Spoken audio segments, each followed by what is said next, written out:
Welcome to Spiritual Rockstar Podcast, where world-changing spiritual entrepreneurs come to deeply awaken the power within to bring forth their greatest purpose, to create massive awakened impact for millions of souls around the planet, while enjoying being in tune with all life and real wealth in all aspects of their lives. I'm your host, Daniel John Hanneman. Hello, everybody. Yes, boy, my hair's a little crazy today, but I kind of like to keep it that way sometimes to just show you, that hey, I'm crazy human and everything else too. ET, a higher dimensional being. I'm everything, right, Janet? Right, right, yes. We're all of it. We all have lockdown, so I cut my hair and color it myself. I used to go to the beauty parlor, but they're not open, so here we go. So I went on YouTube and you just learn how to cut your hair. And I cut my husband's hair. We all kind of look a little bit when we did pre-COVID with our own haircuts. But I'm getting right. Yeah, my hair got quite long, for a while there, and then they opened it back up, and I decided to go get my hair cut finally. But people are having 7-hour waiting times getting haircuts. It was pretty wild. Yeah, that was wild times we're living in, and all the more reason for us to be connecting, Janet. Your work is amazing, and people are going to really love learning about you. So I'm just going to go ahead and do the intro here and let them know all these amazing things about you.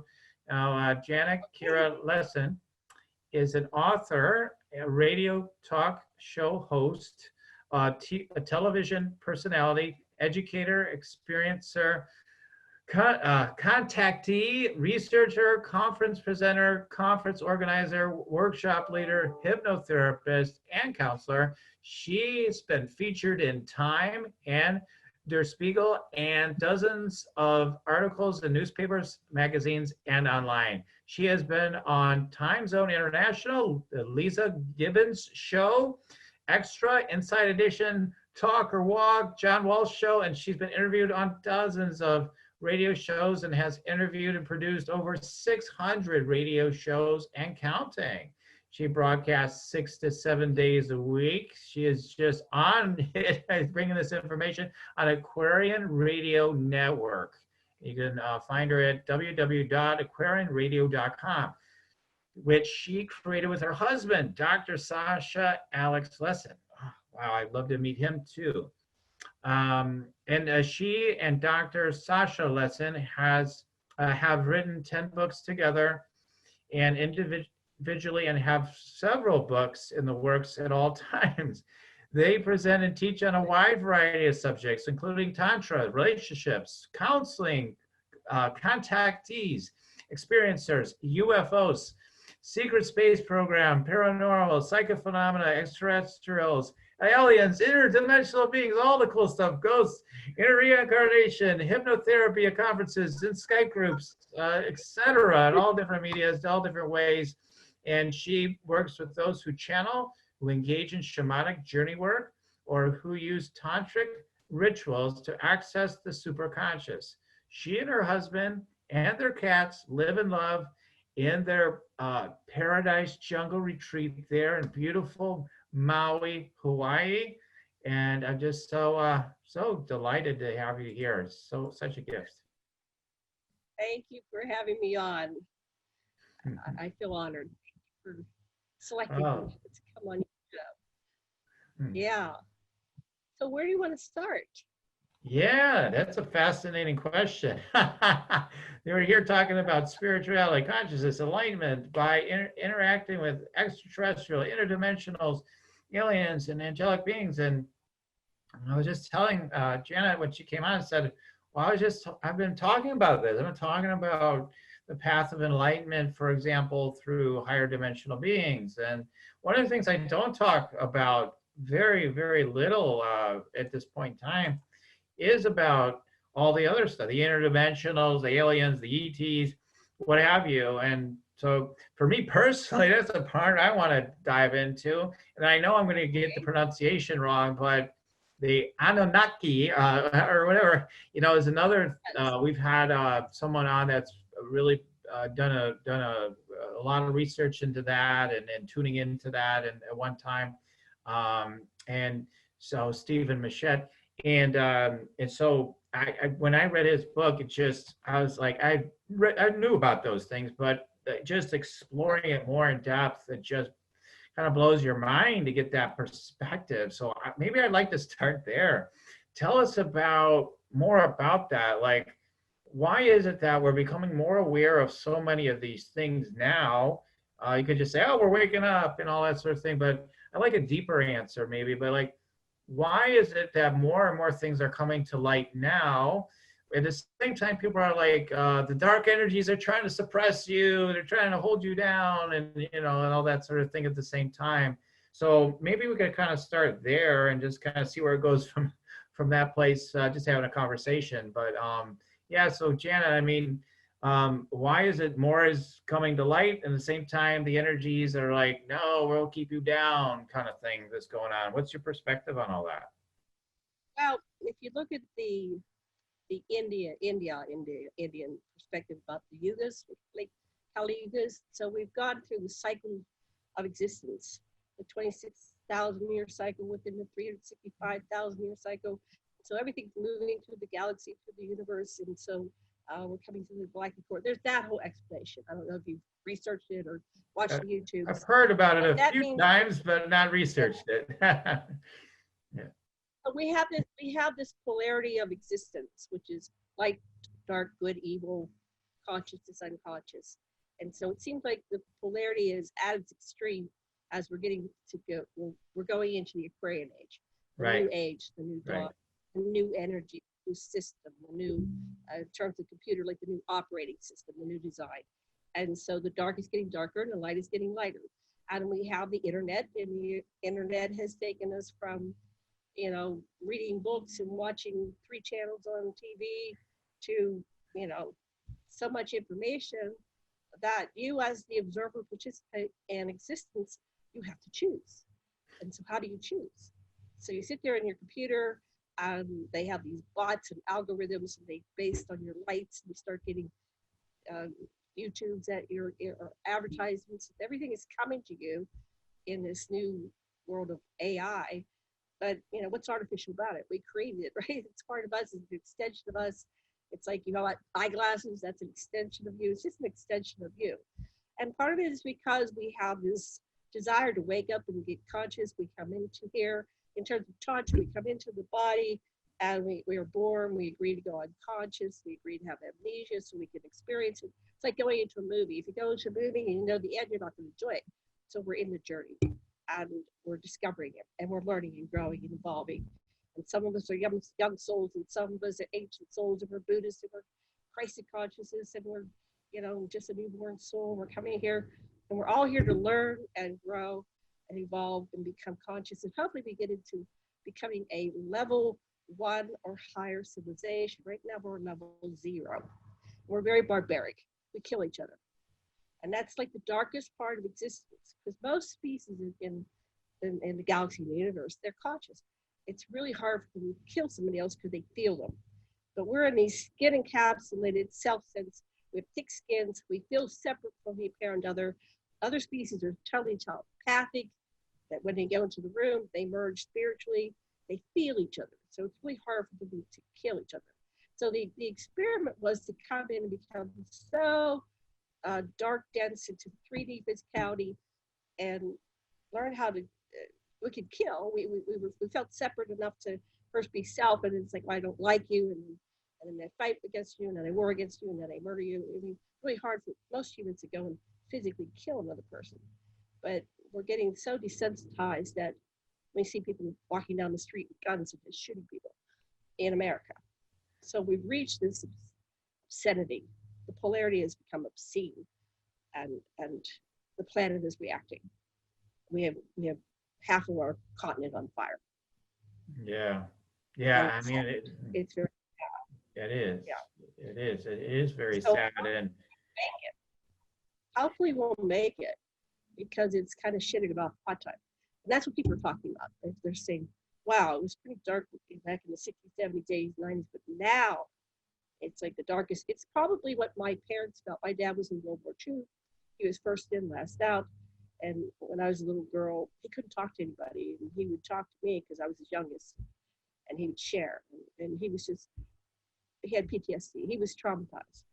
He saw the world dissolve to nothing. And so that's why that generation really wanted to give us everything. They sacrificed and they go, we get the baby boomers and we're going to give them everything that we didn't have. And so we all got spoiled. And then we did it with the next generation. So we have a lot of young, entitled people, but it's like we've got to get conscious. We've got to love each other, respect each other, because the end result is there won't be human beings. So we've really got to think about where we're going with this. So this is the wake-up call. And it's, so I've been in interaction with extraterrestrials all my life. I came in and the veil did not close. It was a problem because my mother didn't know what to do with me because this little baby was talking in an adult level and it freaked her out. So she tried to kill me a bunch of times. And I was home alone with her. She just couldn't, she never resolved that. It kind of split her. She started getting on to sedatives and pills, mother's little helpers, and just trying to cope with this reality which wasn't working for her, and this child that was basically seeing ghosts and interdimensionals and extraterrestrials, and I would tell her about it, and she didn't like that. So she, one time she strangled me, and she drowned me one time. She just didn't know what to do, and she'd always say I'm sorry, and I'd forgive her, but she was just like acting out. She didn't know what to do with this subconscious child. So I learned to shut up and not say much to people, but I had my experiences. And then I met my husband when I was in my 40s, and we started doing regression on it because I would have all these incidences, and it's like, let's flesh that out. And so I do a lot of meditation, and now I have what's called conscious contact. I've done so much work myself. I'm 66 now, and I've opened myself to contact, basically. And so anybody out there, you can invite contact, but you got to be prepared for it. Mm-hmm. So you want to get set and do your family of origin work and your religious programming and cultural conditioning, kind of do your work, your psychological work, and then you will get contact because they're right there. Your relatives, your ancestors, they're right there wanting to talk to us. Mm-hmm. They have messages for us. The Bible even says, I'm raised Christian, Presbyterian, and the Bible says that in the end times, the veil will be down, and we will be able to communicate with the dearly departed. And some of them are advanced, and some of them are, as confused as we are. But that will help because between this side and that side, what do we have? 65 billion, 75 billion souls. We have a lot of souls that have been in and out in different incarnations. And so what we're learning with all the research, and I have over 1,000 interviews now.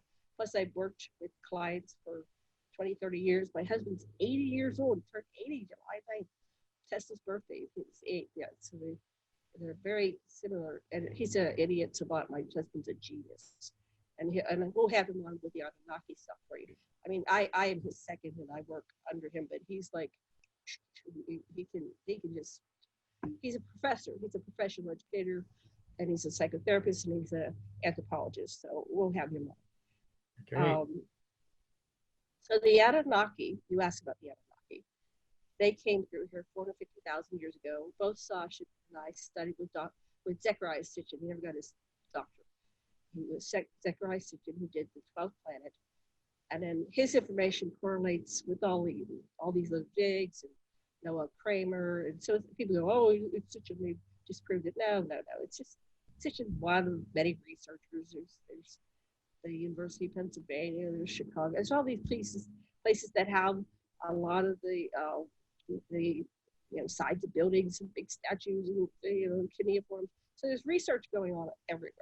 So we've been correlating that because my husband is a professional researcher, and he does a documentation, and here's my sources, and he's taught at a university PhD level for years, so he does it right. And so Sitchin, when he was in his 80s, heading toward 90, we met him, I think he was in his 80s, and he started to look around for somebody to pass this to. And he asked my husband, Dr. Lessin, he said, will you create an educational program? Because he knew someday he was going to die. And he did die in 2010 at the age of 90. So, but when we met him in 97, as soon as actually right before we met him, I gave Dr. Lessin the Gods of Eden by William Bromley, which is kind of a summary of the Sitchin's information. And I actually put it on the back of his toilet and it sat there. And then one day he came out, he goes, "What is this?" And I said, "Well, I thought you'd like it." I mean, because how do you tell your husband that you're an ET contactee, right? And I had just met him and moved in with him and we weren't married yet. And it's like, well, how do I break this to him without like doses itchy? Oh. And so he said, "Is there more?" I said, "Yes." We went down and bought every book by Sitchin. And then he had friends that ran the Prophets Conference. It's so weird. My life is like Forrest Gump, right? They said, "Oh, we have this guy. We'd like you to come to the mainland." And I think it was Santa Fe. And we're going to do a conference. And who is this guy? Zechariah Sitchin. It's like, oh, we just bought all of his books. So we were in the first certification program that Sitchin had. And so we're one of the original Sitchinites. And I guess a lot of us are dying because they tended to be older in that group. These are the ones that traveled with Sitchin. He went to all the digs, all the locations, you know, and looked at it in person. And he had the largest private collection of all these artifacts in the world. And we don't know what happened when he died. It's like, where is it? Who has it? His family are more like Orthodox Jews, and they look down on it. What are you doing, Zechariah? You're teaching this stuff. It's, you know, against their religion. So I think I don't think they destroyed it, but they definitely, hopefully one of the grandchildren or somebody will be more progressive and get all these artifacts back out in the world. But I know his family has it. Anyway, so the basic story of the Anunnaki is that they created us. Now, if you get into the universal story, there have been species that have been, you know, since the dawn of time, and it seems like there was the original polarity. You know, we have polarity, we have dichotomies. So it was Lyran and Draco, like reptilian species and a humanoid species, and that was the original subdivision of Source. When Source, I call it Source or God Source. I don't call it God because God is the little God that came and sits on the throne, you know, Game of Thrones. But it's like they were considered the gods, right? The Anunnaki. There's your gods right there. Was the idea? Right. So Source is us, the spiritual essence, and in the original contemplation of self and not self, it's like the original polarity is I'm God and not God. I'm what, and it kept coming down through dimensions, and this is the lowest dimension, furthest from Source, the deepest, densest level of physical form. So that's what happened there. But they came down. They're kind of a third and fourth dimensional being that came down. They were part of the original Lyran Draco War. That war created the great diaspora, and species started colonizing the universe and all through the galaxies. So it was a good thing and a bad thing. It was like the two species were living in peace, but when the Draconians came in and started war with the humanoids, and that gets translated into Star Wars. Star Wars is actually based on this, and so is Star Trek, you know. But it's interesting that Roddenberry went towards we're peaceful galactic explorers, and Lucas went towards the war, Star Wars, Star Trek. And I identify with Star Trek because I'm a peaceful person, and I know that this can be peaceful. So with the Anunnaki, they came down. Their planet had problems. They were losing their atmosphere, much like we've had holes in our atmosphere. They were they have a brown dwarf, which is what do you call it? It's like a red star. It's infrared, so we don't really see it. But most solar systems are binary stars. So that's what we have the gravitational pull of this outer these. It's not just one planet. It's a whole second little solar system, and the two of them interact, and they come in close, and then they go far away. So that's this system, which is Solaris and Nibiru. No, Nibiru is a planet. Solaris and Nemesis. They call the other sun Nemesis because when they come close to us, Solaris, it wreaks havoc. And that's the story of all these things on the earth, that there was flood and the volcanoes erupting. And so whenever they get close to each other, things heat up. So that might be part of what's going on the earth, is that they are coming closer, in closer proximity. And we've tracked down some stories on that. But the Anunnaki came in here because they were having problems in their planet. This was 450,000 years ago. They were becoming sterile. Their planet was, like right now, burning up. They got into a war. Hopefully we don't follow suit. It'll be World War III. And, you know, they were in danger of going extinct. So they knew about the Earth. They had many, their scientists, best scientists in their world came together, and Enki was the top scientist. He was the son of Anu, who was the king of Nibiru. And so he was leading, what do we do? And so they found that if they take gold and they thin it down, it's a very good shield in the atmosphere. And so they were trying it out, and it seemed to have some work, and they needed more gold. And they knew the asteroid belt had gold, the one that was close to Earth. And so they sent a rocket ship with 50 of they called them heroes, and they hit the asteroid belt. They lost their first ship. So they were having this battle for the kingship of Nibiru because they based it on it was a patriarchy. It was supposed to be balanced with the king and the queen equal, but because the men became sterile, they had a depleted population because they went into war, sending the men to war.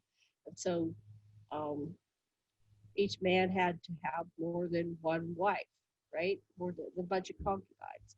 And it was their duty to reproduce because the population was declining. So the king, once the king started to have multiple wives, then women became second-class citizens.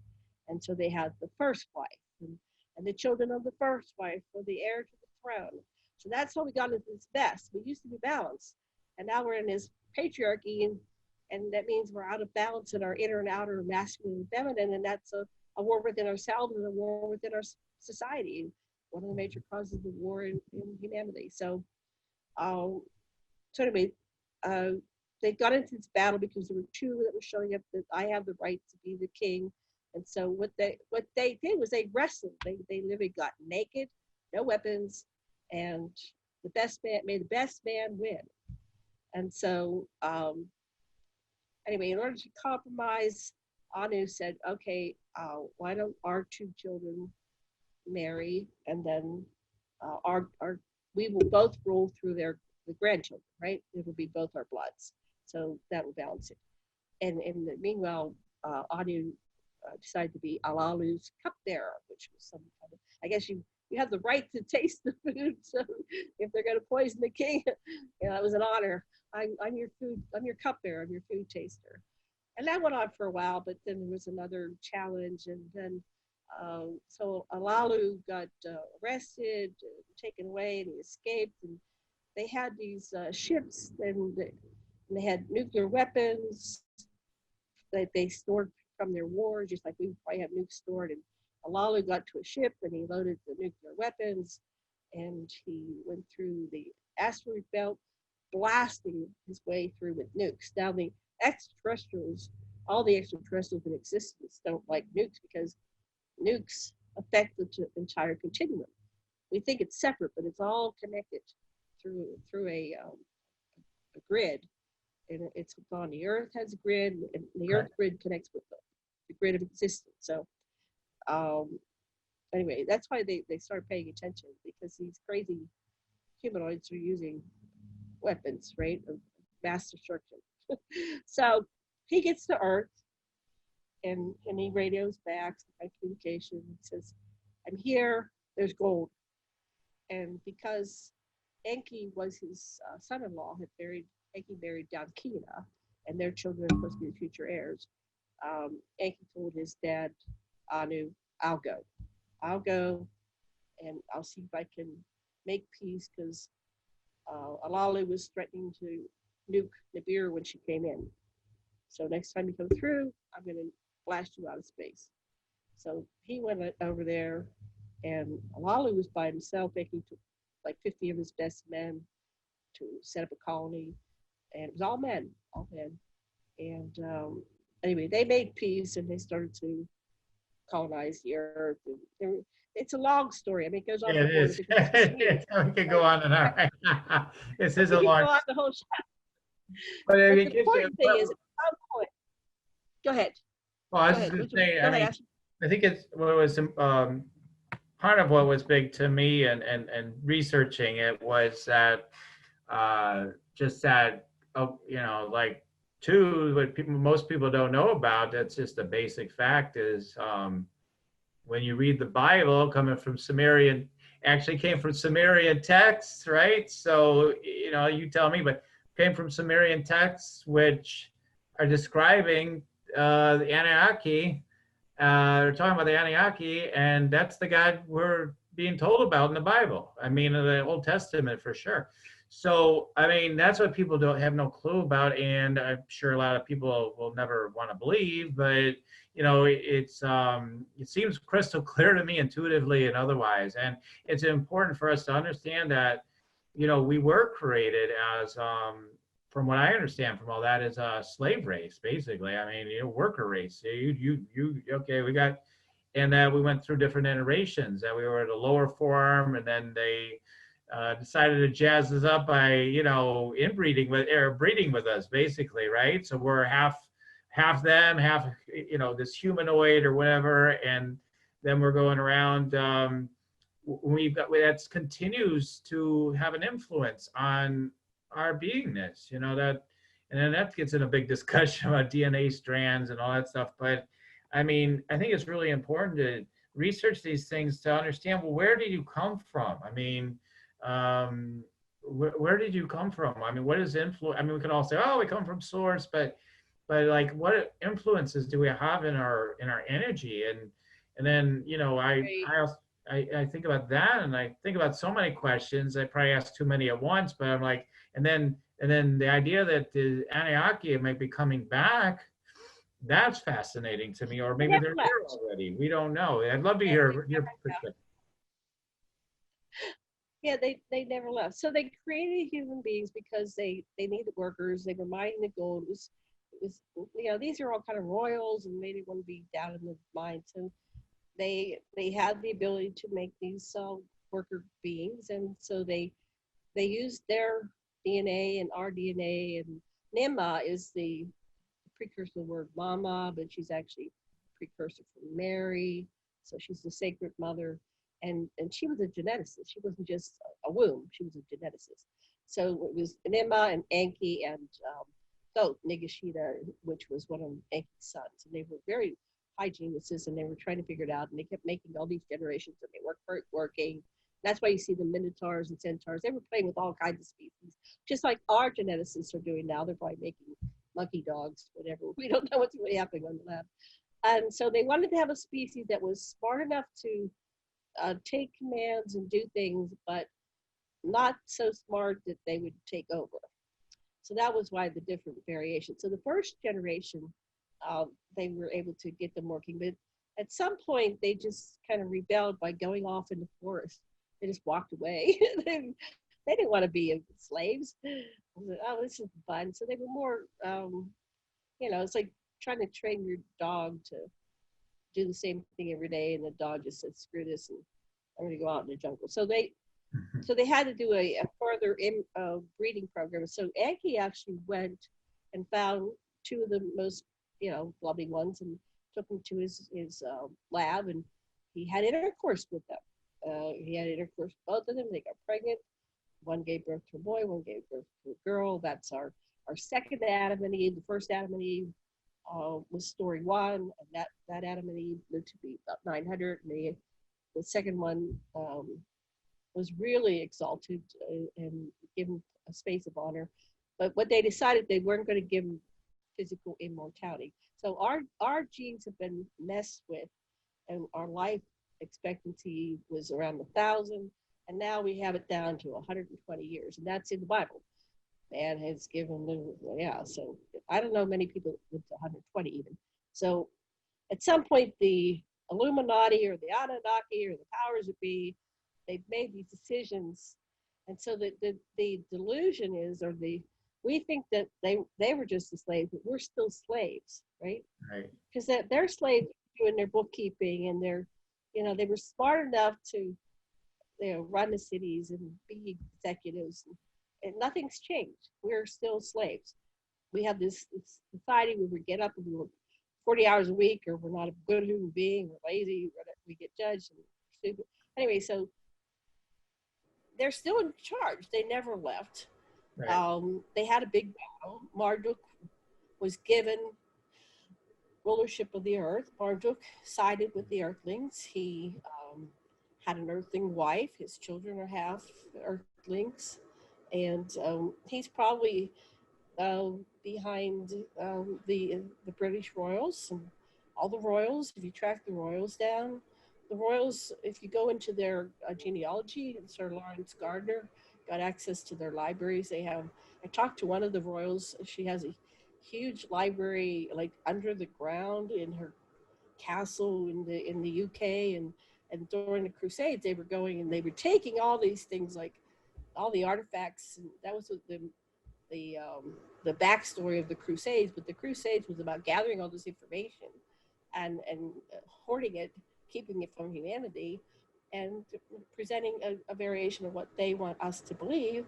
And I think that the fifth ecumenical council of Nicaea, with what was his name?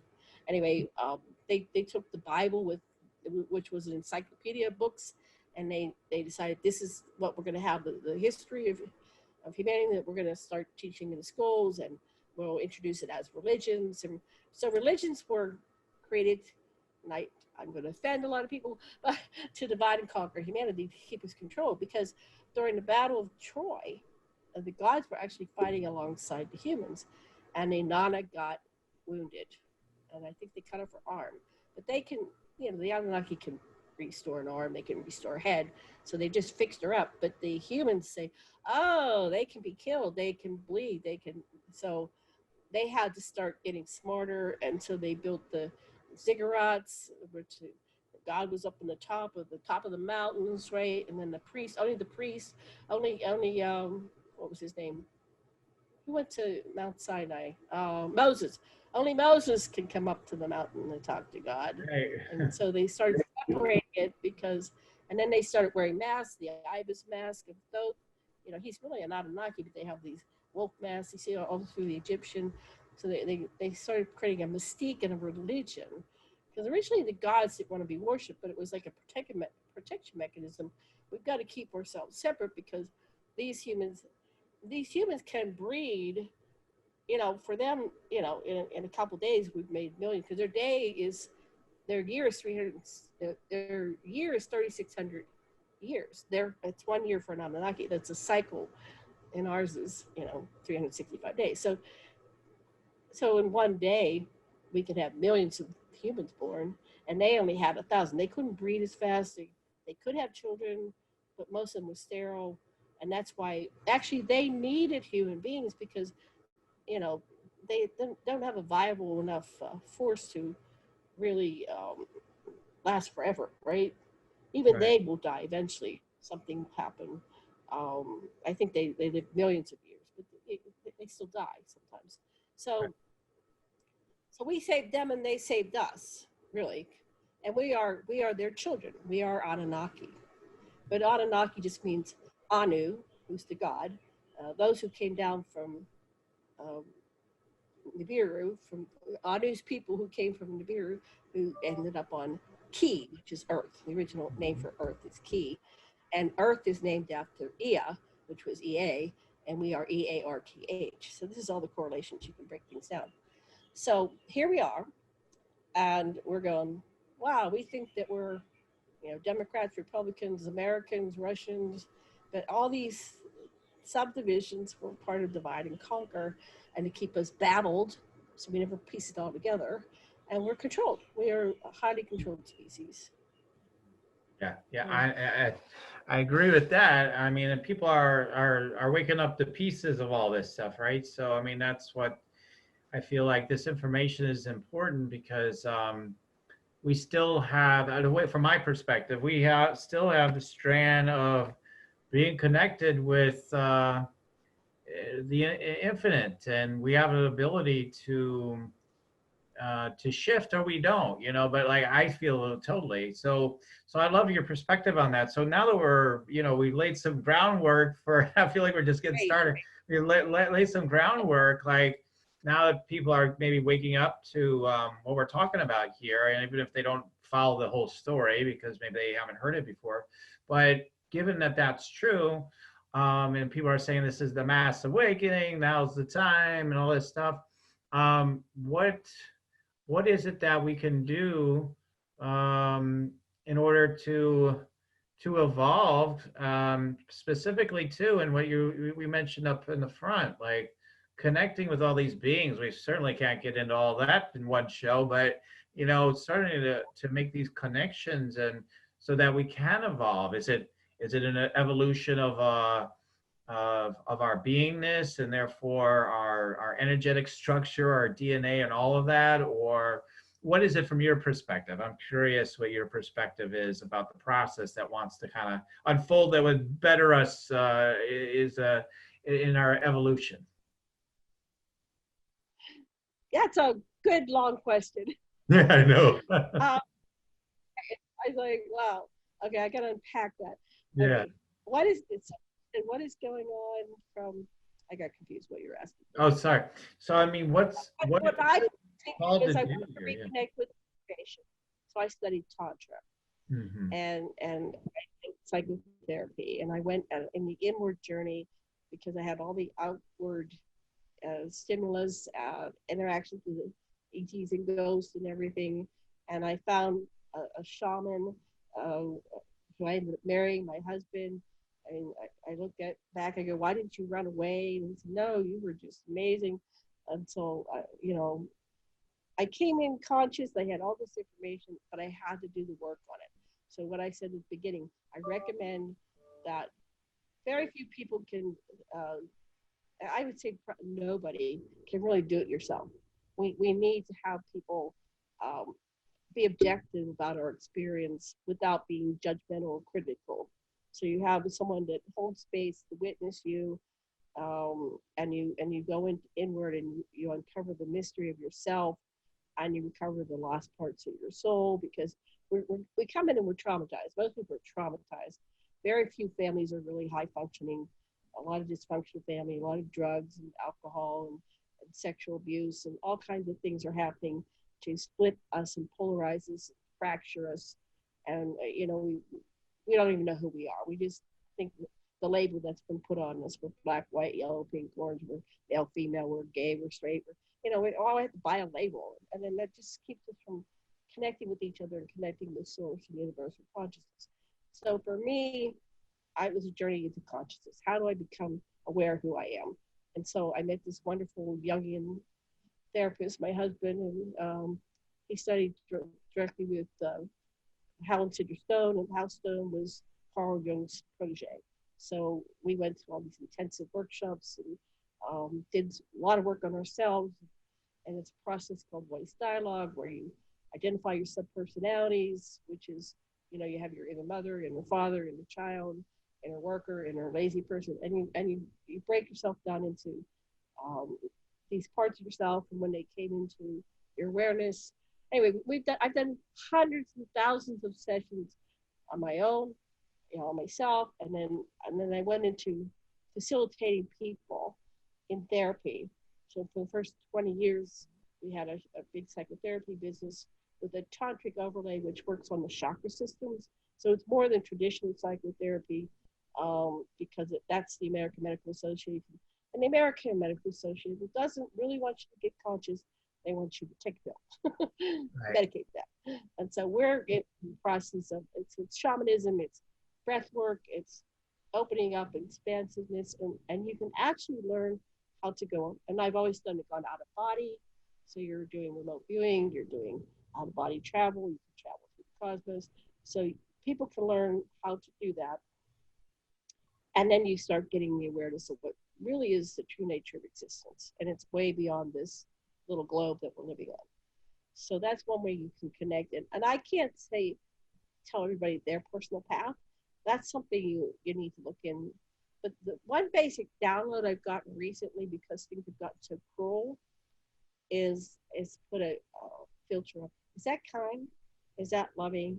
Um, there's a couple of people that symbol like, are you in service to self or to other?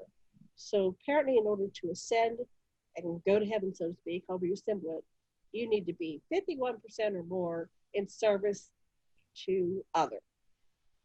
Because if you're self-serving, you're narcissistic, you're sociopathic, you're psychopathic, and you're not doing your true intention when you come to the earth, which is to balance love and balance reciprocity. And in order to balance reciprocity with human beings, you have to give more than you get. But you can't be all giver, then you don't love yourself. So you have to love yourself and respect yourself. And we need to be able to create a world where every human being has their needs met and it can walk through life with beauty, grace, and dignity and authentic peace. So that's what the download I get from the extraterrestrials. They say, we are so barbaric. We're a level 0 civilization on the cognitive scale. We don't even meet the needs of our beings that didn't ask to be born here. And we don't give them the skills to meet their needs. And we end up we're basically slaves, we're suffering. And there's this little, 1% that has all the wealth. And with COVID, they're getting wealthier. And there's no more middle class, or very few. So we are in dark times, but that's our greatest chance to awaken, because everything there's always a message or a lesson or something to learn, and a catalyst. That when the closed system becomes so perverse, this is what happened to the Greys. Their system became so perverse, they became sterile, right? And that's what happened with the Anunnaki.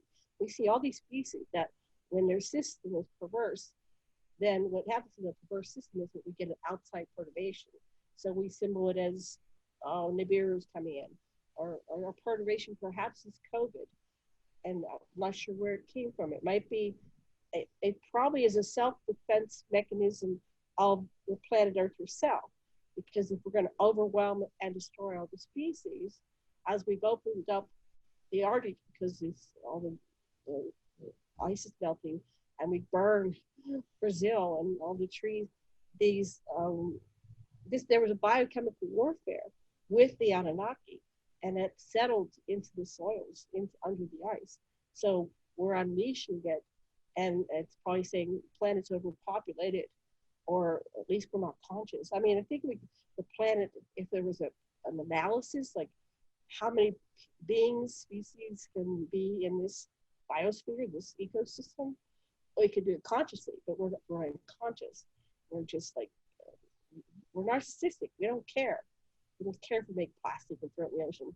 People can't pick up their garbage when they go to the beach. If we would just start individually being conscious, that's not kind.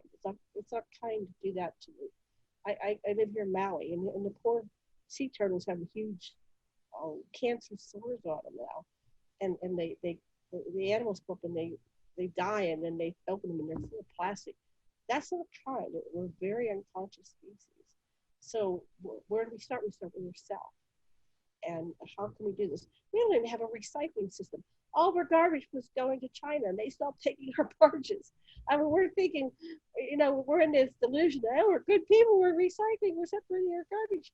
And it goes into one place, and it goes in one big heap again. It's like, yeah, only about 4% of that ever gets recycled. Yeah, 4% of the plastic gets recycled, they say, or something like that. Some ridiculous small amount. But I mean, that's all very important, and of course, and getting into the aspect of what would make us more awake and kind, and compassionate and conscious and everything. So we need to be working with ourselves. That is definitely something I work with, and I work with my clients on, is tuning into the energies inside of themselves, like you said, the subpersonalities, whatever we're calling it. But, working with that because all those voices are really trying to point us back to awakening and to enlightenment and into more awareness. And the more we can be more aware, the more easily we can navigate any of the things that come up. I mean, it becomes much easier. The solutions start to come. Imagine the whole human race and the whole world working in total synchronicity, completely in a way that supports the highest good all the time, right? So it's actually possible, I think. It is. And that's why humans are so important, because we can imagine. Yeah. John Lennon wrote Imagine. So imagine this world, image it. We're actually a species that can image something, bring it into material world. So, and we're creative. So, like, for example, the ETs will develop time-space travel, and they'll have a craft. And they're kind of stop at that. But a human will look at that craft and go, boy, I think I'll make the wing better, and I'll color it blue, and I'll spark up the.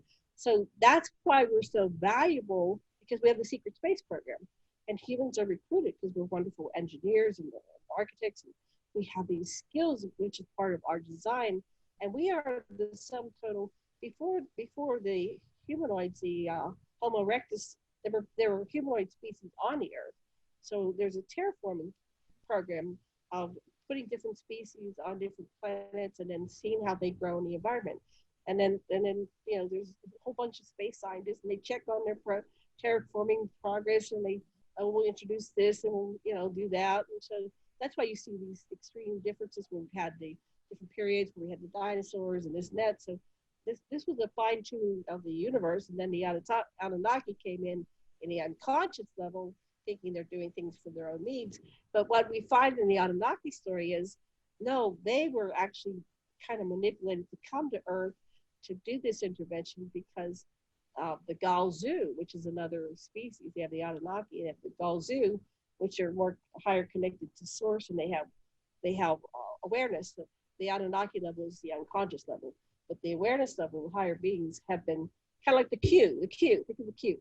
The Galzu were the Q, and they came in and they said, no, we need the Anunnaki to create these humanoids, these Homo sapiens and Homo sapiens sapiens,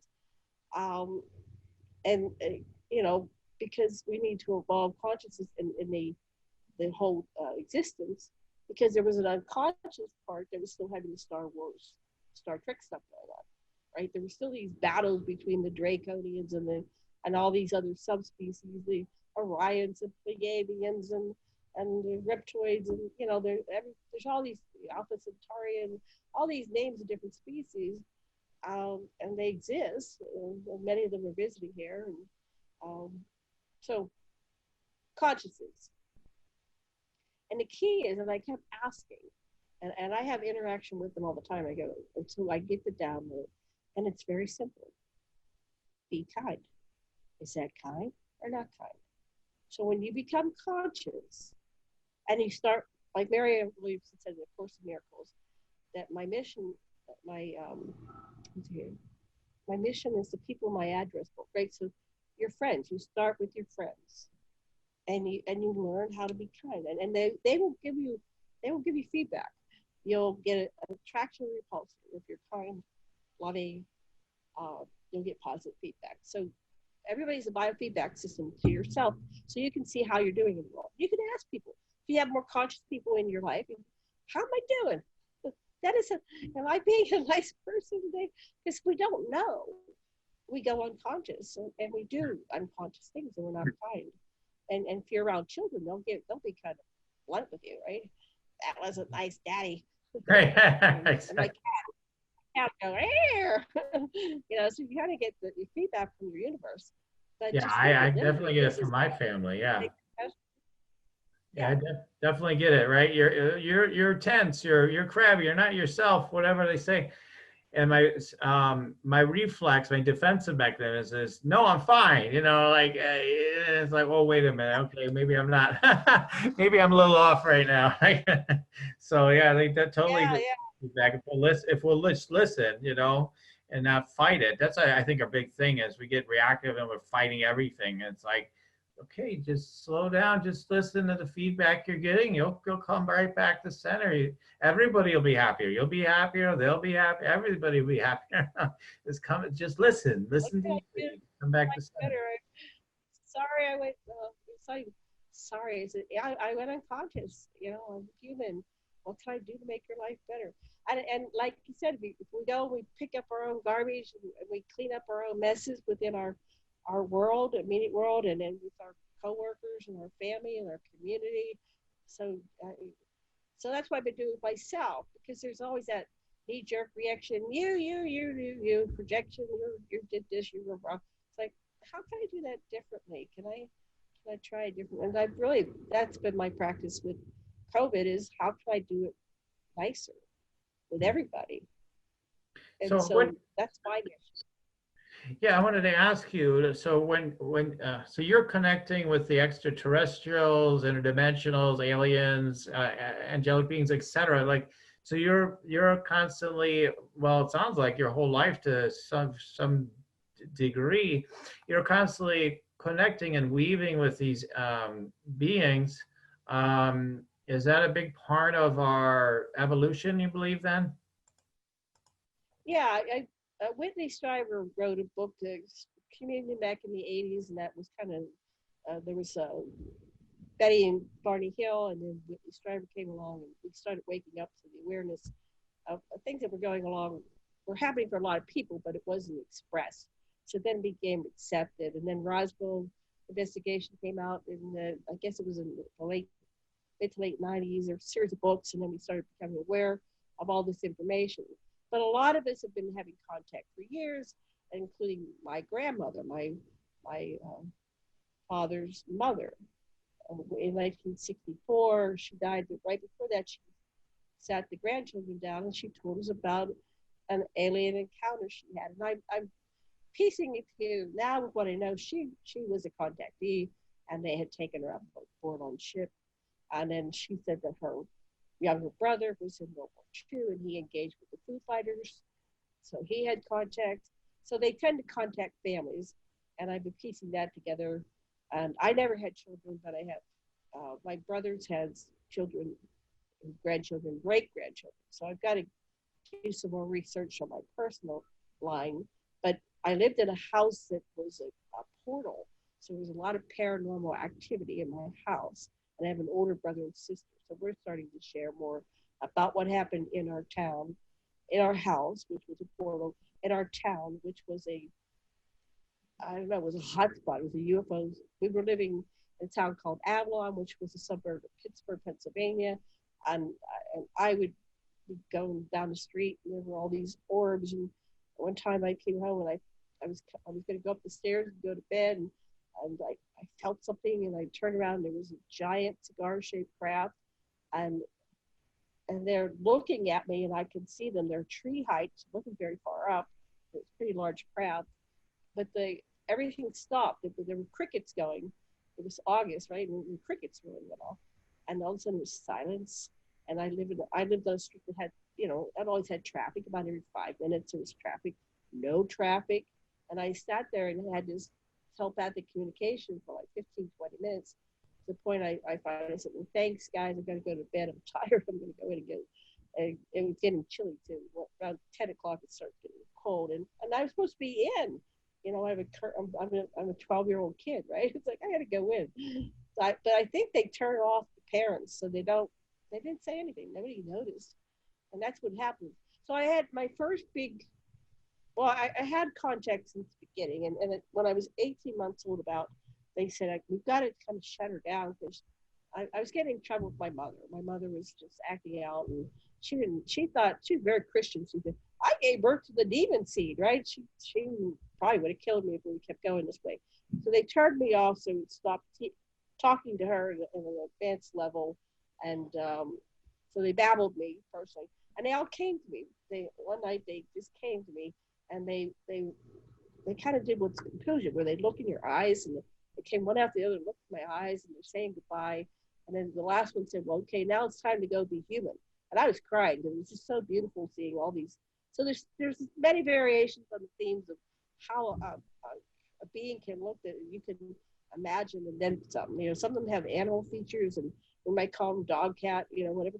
But we don't have all these animals, so how do you put a word to them, right? They're just, and they're all beautiful. When you're looking for their souls, there you can see God, you can see source. There's like little universes, and if you look into the eyes, especially the right eye, and you go deep, you can go past the being, and you can see our connection is that we are all one in the universe. So I was seeing the oneness, and I was in pure joy, and I was crying.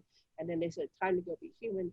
And also it was like a crack, like a thunder. It wasn't thunder. It was just, it sounded like the noise of the dimension closing was like a crack of extremely loud thunder.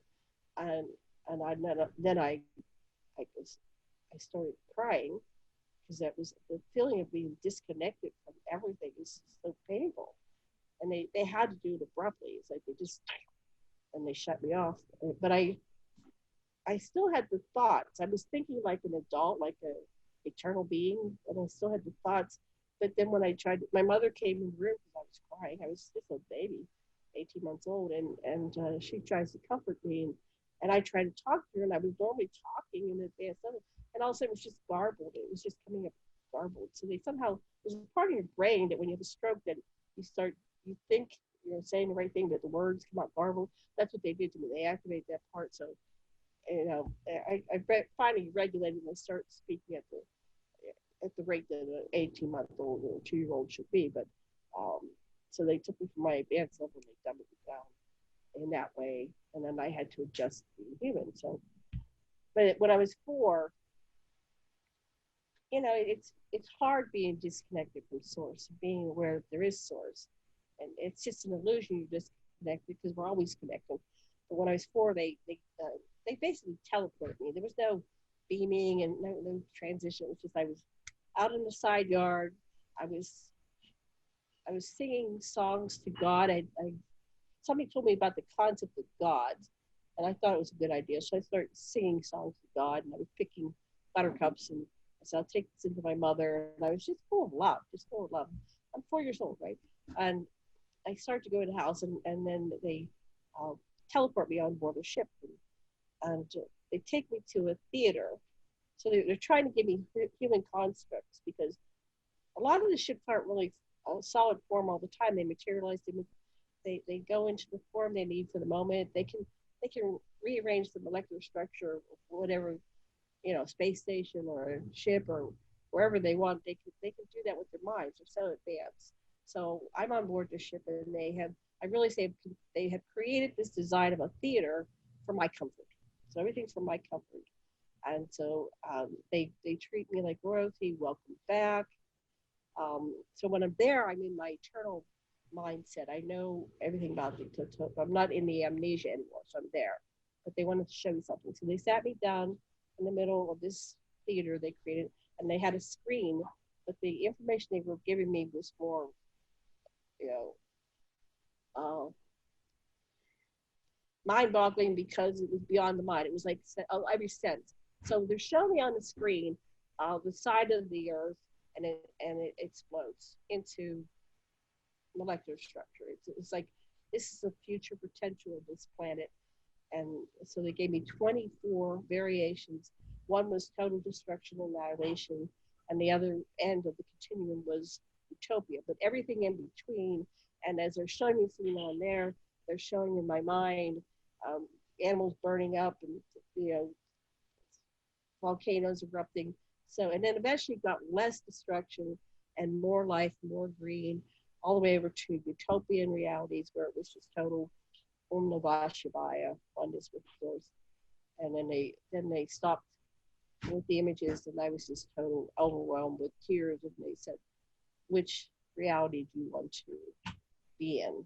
And I didn't really think long. I just said I really got attracted to the kind of the third one before total utopia.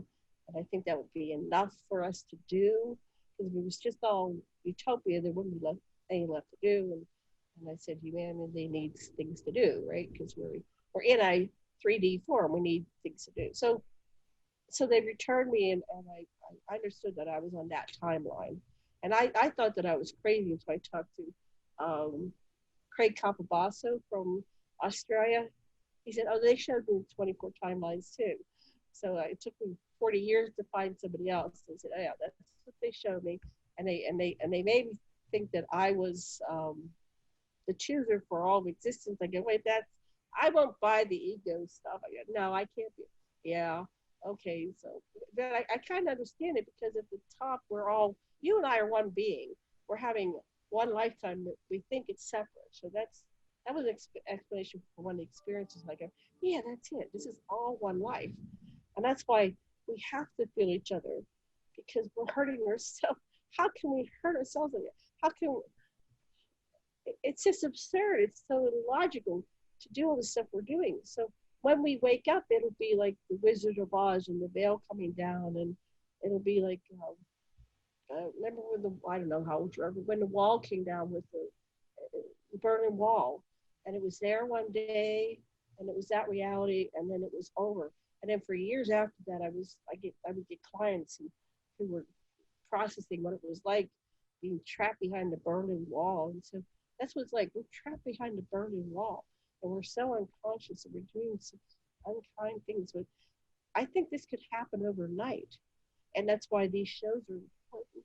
And at some point, we're going to reach critical mass, and we're just going to go with a big giant light bulb and the aha. It's like, yeah, I don't have to play victim. I am totally empowered to change the consciousness of myself and everybody around me, the orbit. And our orbit is huge, because we have Facebook, and we have Zoom, and we have all these ways of shifting it and bringing us to this higher level consciousness. But I think that there's going to be some kind of intervention, like a mass. Maybe what I got was that movie called Arrival. They had 12 ships or something, 24 ships show up around. But at one point when I was in Phoenix, I had 3 days of download. I don't know why I was in Phoenix, right? And all of a sudden I had these powerful dreams. It's like they took me to downtown Phoenix to the courthouse, and they shifted the street, and all of a sudden all these ships came. And so what they told me in the download is that everybody will see a ship everywhere, because there's enough ships in existence that they can materialize enough ships, so everybody, even out in the country, everybody's going to see the craft everywhere all at once, and then we're going to have contact. So I'm praying that that's what happens, some kind of massive. No, we can't. There's no doubt it's everywhere all at once, and they have that ability. You know, we manage all these cows and chickens and pigs and stuff. This is animal husbandry. We're a crop they manage. We're a commodity they manage. We're still slaves. Mm-hmm. But they will finally set us free. That's why it's so important to follow our study of slavery, because that's what's been done to us. See, we're acting out. We're doing what was done to us, and we keep seeing ourselves superior. It's just the Anunnaki play, and we're acting it out. So we have to stop. Stop this insanity. We're all equal. These are just cars. These are just avatars. They're all equal. This is just conscious. So there's these things that we can do to wake up. And so anyway, that's why. Mm-hmm. Yeah, I mean, absolutely. Like I said, we need to book you for like 10 shows, probably. We have so much to learn. And I'm willing. I'm just sitting here doing shows. Right. And in the meantime, they can always go to your radio show too to learn that you're constantly sharing more there. And so, yeah, I think like there's just such a depth here, and diving in, and that, yeah, it's almost like I don't know where to begin next. If we were even to continue more today, it's like, wow, we didn't get into. A lot of us don't know what interdimensionals are. We don't know, we don't know a lot of stuff. So someone like yourself is here to help people to start seeing all these things. And as we, I think, the big thing with connecting with what you've connected with and what the opportunities are with that is just expand our awareness of, our truer, deeper nature, of course, as always comes back to that. and then we are able to get out of the slave race consciousness, because when you really think about it, I mean, I don't want to make money, for example. Money can be a positive thing, right? Money can be a great thing. We could say, oh, the more the better. And but also, again, with any hookup with anything in life, whether it's money or something else, can also be used to manipulate us. Well, there's money over here. You need it, don't you? And it's just this whole concept we've made up. So, people sometimes make the Well, that's mistake. Oh, right. money doesn't matter now. That's not evolved either. It's not that the The substance of Anunnaki are when they were trying to figure out how to control humanity. So like religion's one control mechanism. Patriotism was another. Divided to make sure there's countries of different factions, and so they started the wars. And Lana had her people, and they all had their Lulus. They call us humans. But the money was really a major factor. So Nanar, who was one of the sons of Enlil, so we have Enki and Enlil, who now are God and Satan in the Bible, and then Nima is Mary or the Holy Ghost, right? So Nanar says, well, we can introduce the concept of money and interest, and so that was purposely introduced as a slave system, and so materialism and all that stuff, those are all designed to keep us from our spiritual selves. Yeah. So on the extraterrestrials, many of them do not have any kind of money system. Right. And that's, but they don't operate on money. In fact, I think it was George Campos, he said that he was invited to do PowerPoint presentations to the extraterrestrials to explain what money was. So they said, we don't get that. What is this system you have? And so he did this whole exposition, and they said, well, that's all fine and dandy. It's interesting. But how can you charge people to be on a planet that it didn't ask to be born into in the first place? So you're charging people. So it kind of it's stuck in my mind. And so I've been to these. I go to these colonies at night. I go off planet. I have another whole existence. I'm working 24/7. See, we have the ability to function 24/7, right? But this body goes in stasis and rest, and then I continue, and that's what happens when you die. I've had 8 near-death experiences. So when you die, it's not over. You've just begun, and so you have choices to make of where you want to go, where you want to be.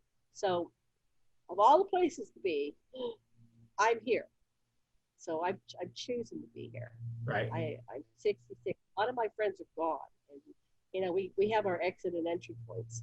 But this is a very important project, the Earth, and that's why it's really we don't have a lot of time to play with right now, because it's kind of like watching one of those movies, and it's like the Enterprise. They've set the self-destruct button for 10 minutes counting. We've got to figure this out. We are in this time where we really have to focus and think about it and connect with each other. And if we're hating, projecting negative thoughts, polarity, say, wait a minute, brother, wait a minute, sister, where's our common, what do I want to say? Where can we find a shared reality? I'm learning from a guy that's doing this active measures thing. We can all learn from each other. But where can we find a shared reality where we can get on the same page? And that's what Reagan said. Imagine there's an extraterrestrial species that was going to come down here and take over. And I've been following that thread, and is that true? Did Snowden really find the files that said that there's a story, and I can't find it now, they've taken it down. Yeah. When Snowden first went to Russia, and that when the president goes into his orientation after getting after the inauguration, the tall whites come in and say we're really in charge. And I go, that's probably what's going on, because I've seen the Anunnaki, and they're tall. Some of them are 15, 18 feet tall. Right. Yeah. Oh, wow. Yeah. Yeah, I mean, God, it's just, fascinating. So, Yeah, we're getting to a kind of a hard stop on my side here pretty soon. So I just would love to spend hours just talking with you, honestly. I have to go anyway. I have another show. I have Yeah, right, exactly. one that I. Exactly. Yeah. So whenever you're ready, we can. So, but yeah, let people know where they can reach out to you. I know you. I think you had a gift you were offering people too. So let them know. What did I offer? I forget what I said. I think you were offering like for someone to ask people to ask a question. Yes, please feel free to write to me at Aquarian Radio, which is AQUARIAN radio @gmail.com, and just ask me a question, and I depending on how many you get, but I'll try to get back to you as soon as possible. And I love answering questions. Do join me over on aquarianradio.com. We're broadcasting 5 days a week. We have things to piss off everybody and to wake up the rest. I mean, if you don't get your boat shaken up a little bit and your reality shaken up, you're just going to be stuck where you are. So we're inviting you to wake up, and of course you're the chooser, and you decide what's real and what's not real. So aquarianradio.com. I've got an archive on YouTube, over 1,000 interviews, and I keep going. And if you want to be on our show, Aquarian Radio Gmail, I'd love for you to come on, Daniel. If I can push this recording out that you made today, and we'll come back anytime, I'll get Dr. Lessin. He's actually working with some students that flew in from the mainland, so he's tied up for the next week or so. But we can find some time, and he'll just, if you want to see, even do a PowerPoint or any kind of share screen, we can do that too, to show you some visuals. Whatever you want, Daniel, we're here for you. Awesome. I really appreciate it.